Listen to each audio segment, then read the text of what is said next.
a few questions for you. Okay. Hi there, I'm Ethan. I'm a first year student of the BAS programme, so I study social anthropology and sociology, and I'm joined here by the fantastic Dr Owen Abbott. I just thought, I'm thinking now, we'll just keep it nice and informal, but I've got one question, which it sounds really cliche, but just to start us off, to kick us off, what made you fall in love with just social sciences and BAS? Was there any specific spark that just you thought, oh, I just really want to do this? Yeah, well, thank you for having me. Firstly, it's great to be here. It's good we've dressed the same as well. I think that makes it better.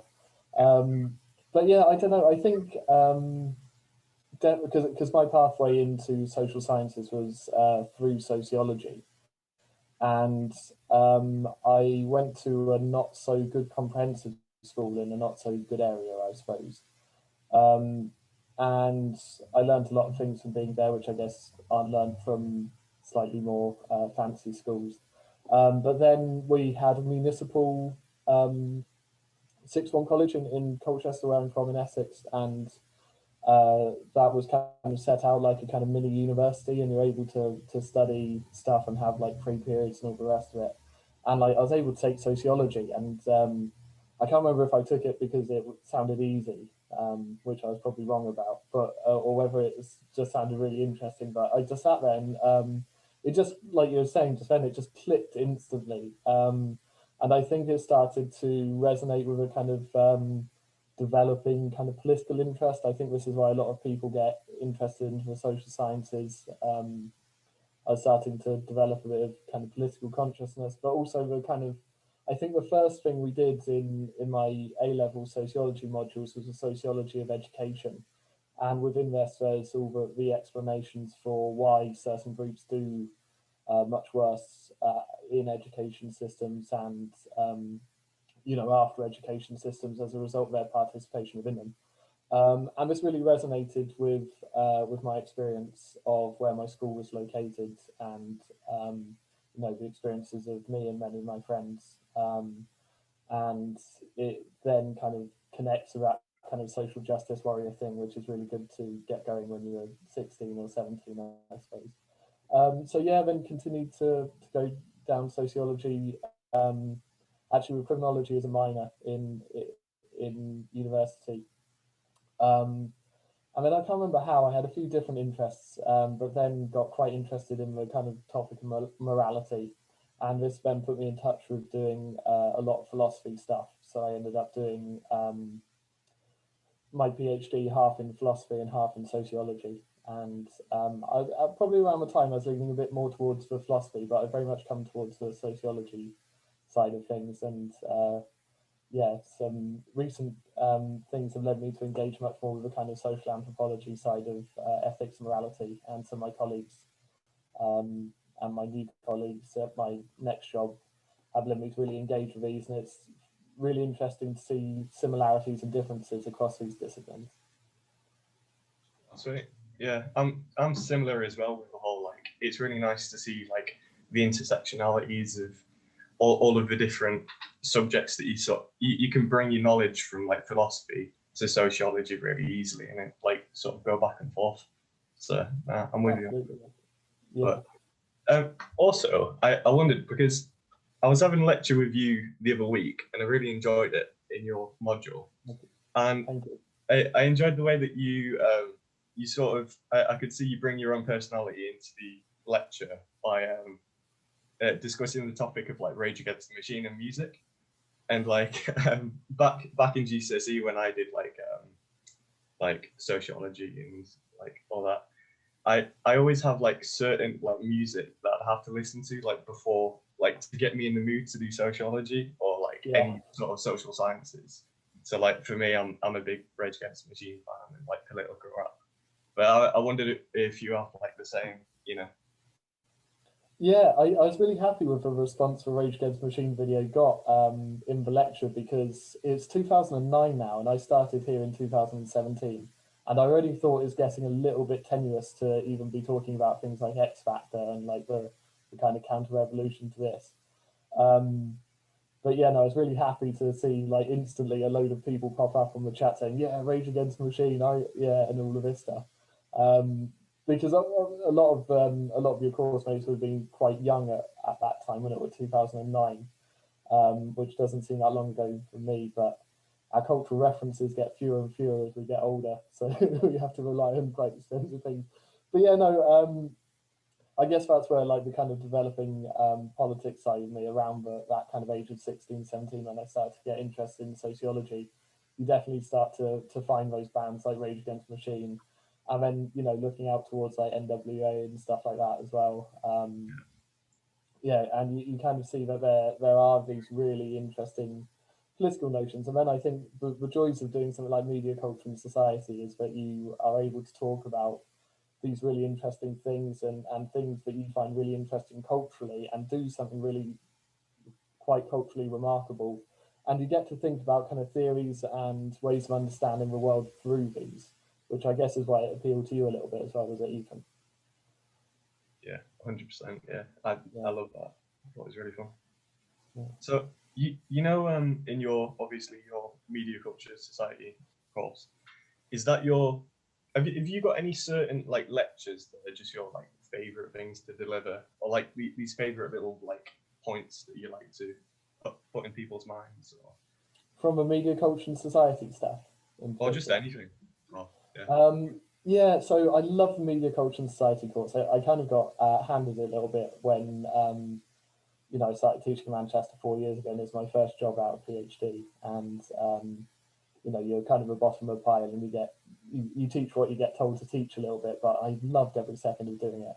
I love the representations one because I do the identity stuff, and I think there's really interesting messages to convey in that. This year's been a bit different because Graham's sharing a module with me, whereas normally I do it by myself. But organisation according to COVID means that we share our modules at the moment. But there's lecture 7 I really like, and I think Graham's going to do it justice as well, where you talk about the kind of consumerism thing. And I always try and jam in how I don't buy any new clothes or anything like that, and I see if I can get anyone else to join me in doing this, and you know, countering the kind of you know, some fairly destructive environmental trends as well. And it's these kind of things which really kind of remind you and make me happy to be teaching your generation, because I think they're so wonderful. And when we were doing the representations live class the other day, and seeing like how many people were engaging with those Cosmo examples I showed, and you know, identifying sexual objectification of women, and also things like heteronormative trend, like words I wouldn't have like known at your age. And it gives me like so much hope as a sociologist, but also as like a teacher, that your generation is going to sort everything out for us. But yeah, then the other lecture is the one which I really like, is one that you've still got in store. So lecture 9, which is about digital power and surveillance capitalism. And I think there's more awareness of this when I started even this course just like 4 years ago, of like the power that algorithms have and how this relates to capital, and how we're being surveilled and our data is being collected. But I think these are really important points, and I think this is something that, of course, and many aspects of the social sciences generally can do. It can give you kind of practical knowledge of how your lives are shaped in relation to power, and also a little bit about what you can do about it as well, which is, I guess, what we kind of want to hope for.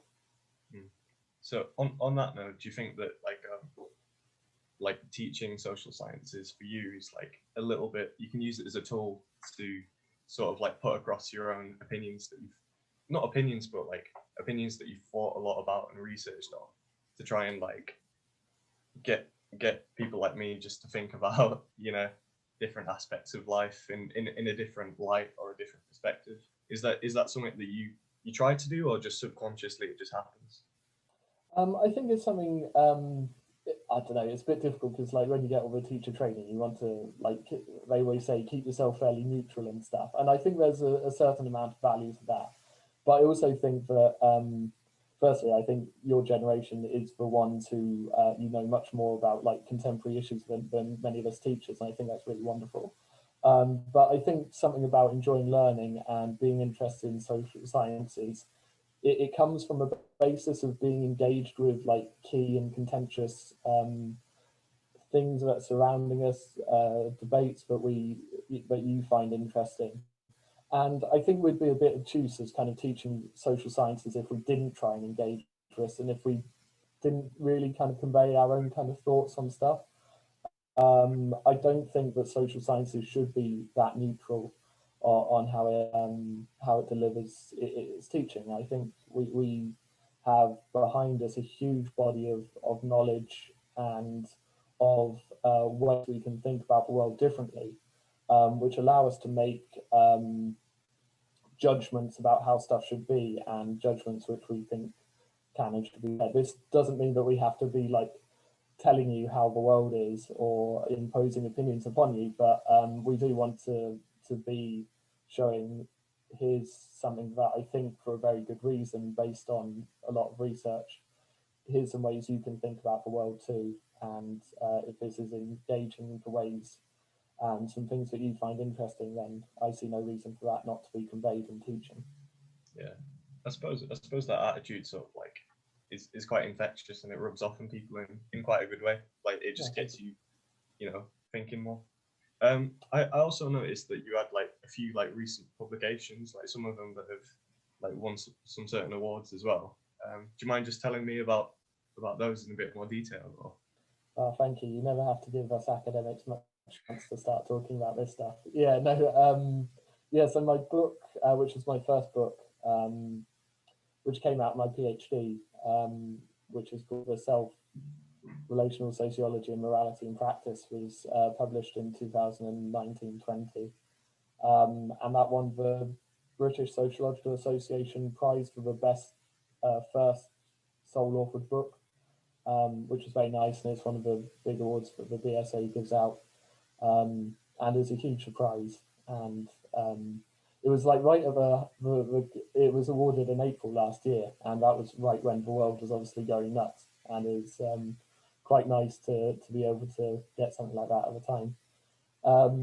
And yeah, no, that was really nice, and it's a bit of a theory of morality. So my kind of thing is how people understand the world in moral terms, how they relate to themselves and relate to others in moral terms, and also how their practices are are bounded within quite moral kind of things. So we think about family life.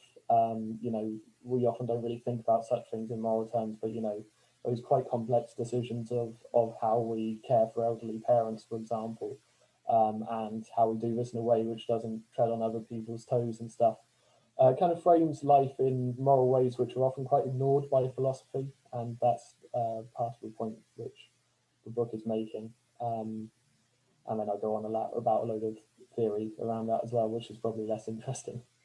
But yeah, no, it's nice stuff, I suppose. it sounds quite good. So it's like you, like you were saying before, drawing on your like philosophical and and your knowledge of ethics as well, and like merging that with obviously your degree in sociology, and like putting the two together. Sounds quite fun. So Yeah. is there? So obviously you teach modules and you've done well with publications. Could you say that you prefer like either one? Have you got a favorite thing to do in the domain of social sciences, or What of within the disciplines, or whether I prefer writing or teaching? Within the disciplines. Within the discipline, yeah. Oh, right, okay. It's nice because I've all my academic advisees are on the BAS program, and it's really refreshing to see this kind of program because it gives you like so much like different insight into different things, and I think it's quite easy for all of us, and like whether we're students or whether we're more seasoned academics, to start to approach the world in quite a kind of closed-minded way. We think sociologists are like that, anthropologists are like that, philosophers only think about these problems. But when you start to engage beyond the kind of surface level of things, you see stuff in very different lights, and you see that so often we're treading like exactly the same water, and the answers we found in sociology cohere quite well with some arguments in philosophy or some ones in anthropology. and all the rest of it.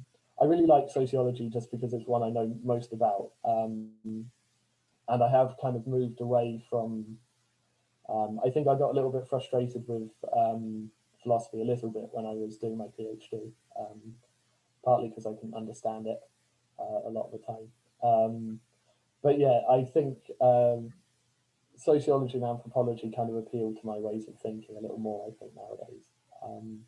But it's just the plurality of things you can look at, which is what's so interesting about the social sciences. And by looking at different things, you have different ways of looking. So you can look at stuff in terms of the big structural kind of surveillance capitalism, all that stuff I was mentioning earlier, or you can look at the minutiae of interpersonal relationships and how these hold their meaning and how they're sustained. So it's about kind of being able to go between the big and the small that I really like, and I think this is what the social sciences allows you to do, and the different disciplines allow you to do it in different ways. Fair enough. That was really interesting. Yeah. I completely agree with that as well. It's quite good having that ability to go from big to small, like, and just sort of like go in between. Do you have a favorite, Ethan? I don't know. I don't know. Like, I feel like a couple of years ago, I preferred looking at, like, you know, the metastructure of society, like Marxism, etc. But all basic foundations, really. But now that I've started doing anthropology for the first time, like, I really enjoy just sort of like getting really like nitty gritty into like a certain ethnography and sort of going really deep into like something that probably only studies like a couple of people or a couple of hundred people in like a certain tribe or whatever.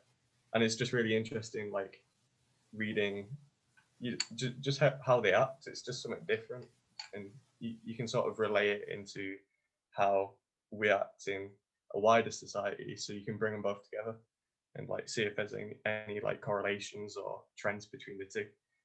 But yeah, I don't know. There's George Simmel, who crossed quite a few disciplines. He described it like an impressionist painting, so you can like know some of those impressionist paintings all like little strokes and dots, and you can focus in on the little dots, which make up the whole picture, but then you can zoom out and look at the whole picture and then zoom back in to have a little dots make up the picture as a whole as well, which I always thought was quite a nice way of thinking about it. That's a really good way of thinking about it. Yeah. So have you got any drawing back onto your, you know, studies of philosophy as well, have you got any certain like philosophers that you like to sort of use as evidence to back up sociological claims or anything like that? Yeah, so I think maybe at one point I started going slightly the wrong direction. I now mainly use the sociology to back up the philosophic things, I think. But probably when I started, I drew quite a lot on a few people. So Carol Gilligan, who crosses a lot of disciplines, actually, I use quite a lot. She was in moral psychology, but also really kind of set fire to a lot of the moral philosophy in the kind of 80s. And then she was engaged in a lot of the debates in sociology and stuff, and got a bit trounced from the feminist perspectives for very good reasons, because she made quite simplistic claims about gendered moral decisions and stuff. But then, like, I kind of like, if you kind of shave some of that stuff away, she argues, she's basically arguing that we make moral decisions within relationships. And if we look at morality just in terms of justice and just in terms of really straightforward ways of understanding right and wrong and big moral decisions, then you miss that whole kind of dimension, what I was mentioning earlier, about those kind of relationships of care, which define how we understand the world morally much more than, you know, trolley problems or all the rest of it. So I've always really liked the work. Some people think I use it a bit uncritically, but maybe I do. That's pretty interesting, actually. Fair enough. I also wondered, like, I wrote this one down earlier, so I thought I'd actually bring one up, but just to touch on, have you got any, because obviously the way in which you like teach a module, I really enjoy it. It's a bit unique in the way that you like have people actually interact within the lectures a lot more using different, you know, I forgot what the apps are called, but you use a lot of different apps so that people can interact. would you say you've got any like unique or maybe possibly controversial opinions on the way that social sciences has been taught, and like how do you want to change the way in which we think about teaching social sciences, or do you think it's fine the way it is? I suppose it depends who you talk to a little bit. I think we're encouraged now a huge amount to do a lot of the interaction, and you can see why. Like there's several reasons much better, I think, and the first one is because the students are engaged. I don't know if this is something they just tell you on the training programs or something like that, but I heard a statistic that like 17% of what you say when you're lecturing for 2 hours will be retained or something like that. And you need the kind of application, and we've all sat there bored out our wits in our lectures, and you just want something which is going to allow you to kind of apply and think about the knowledge you're using in a slightly different way. And I think I used to, when I first started, I was quite nervous, I guess like everyone is when you start, and you just want to say everything perfectly, and you want to get all down and across as you can. But really, that's not producing learning. That's just like trying to transmute your knowledge in a very one-directional way, which aren't really the same thing at all. And it's been a bit difficult maybe adjusting for the COVID stuff, because I used to integrate all the kind of interactive stuff with what I was saying, like in the slides, whereas now like I have to do all the recorded bits, so like speak for an hour, and then think how I'm going to relate that back and do essentially all the interactive stuff in the live bit. I wouldn't say anything I do is especially controversial in terms of. I think a lot of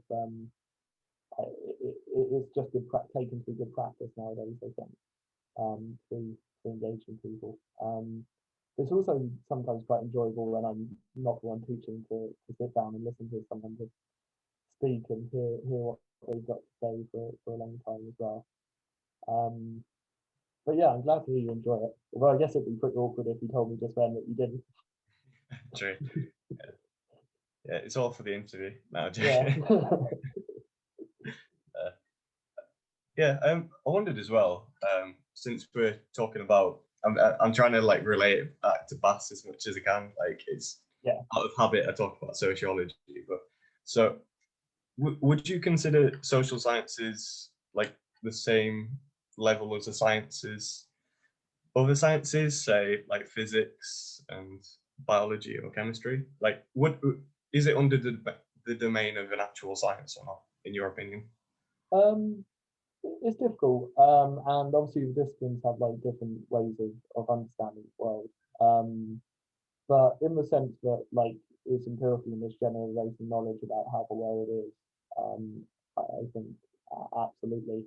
I think when I did my first year, like the first module we had to do was call something like "Is sociology a science?" or something like that. We essentially just had to justify it. I can't remember exactly what the arguments were, but I do like to think that we kind of uh, a lot moved a bit forward where it's quite accepted as being on par, and it's the knowledges and the methods it applies to understand the world are equally rigorous. And I think you could stand up in like a public lecture hall and explain to people how you collected your data, how you interpreted stuff, the reasons why it's valid, to what extent it's generalizable, in much the same way you could if you'd collected data about rocks or whatever else. Yeah. So I'm gonna go out on a whim and like I'm guessing that you'd advocate for like social sciences as being like young people need to pick it up and study it, etc. But I want to ask why, like why is it important that we should study social sciences? Oh yeah, good question, that one. Yeah, no, firstly, absolutely right. I definitely agree that everyone should study the social sciences. I think like, and this, we can maybe bring it back to the last question about uh, obviously medical sciences and stuff like this have very real world impacts on ourselves and how we understand ourselves. But like, I think understanding the social world is the world we live in. It's what the world is, and we're made as people in the social world, within our relationships. within certain structures, and I don't see any reason why that wouldn't be appealing to know about, and I certainly think that it has every possibility to transform how we understand ourselves, how we understand others, how we can improve things in the world, which I think is especially important. And it can do all this like empirically, and yeah, I think this is definitely a reason that everyone should have a go at studying it. So to wrap it up, just one more question, like related to the last one. Do you think that certain people from different backgrounds have any particular like advantages and disadvantages in that, like studying social sciences? Like, yeah, I'll leave that to you. Yeah, I think so. I think as soon as a lot of the social sciences are built around studying difference, so people's place in society, people's position in society, and how this varies. And you mentioned kind of intersectionality earlier as well, and this kind of plurality of difference and similarity is what we want to be generating in our understanding of like a complex understanding of the social world. And I think certainly to go right back to the first question, is that kind of experience which really led sociology to like resonate with me. And I'm sure you found this a lot with your classmates. A lot of people have very interesting experience the world in very different ways, and the social sciences speak to them in a really interesting way as a result. Awesome.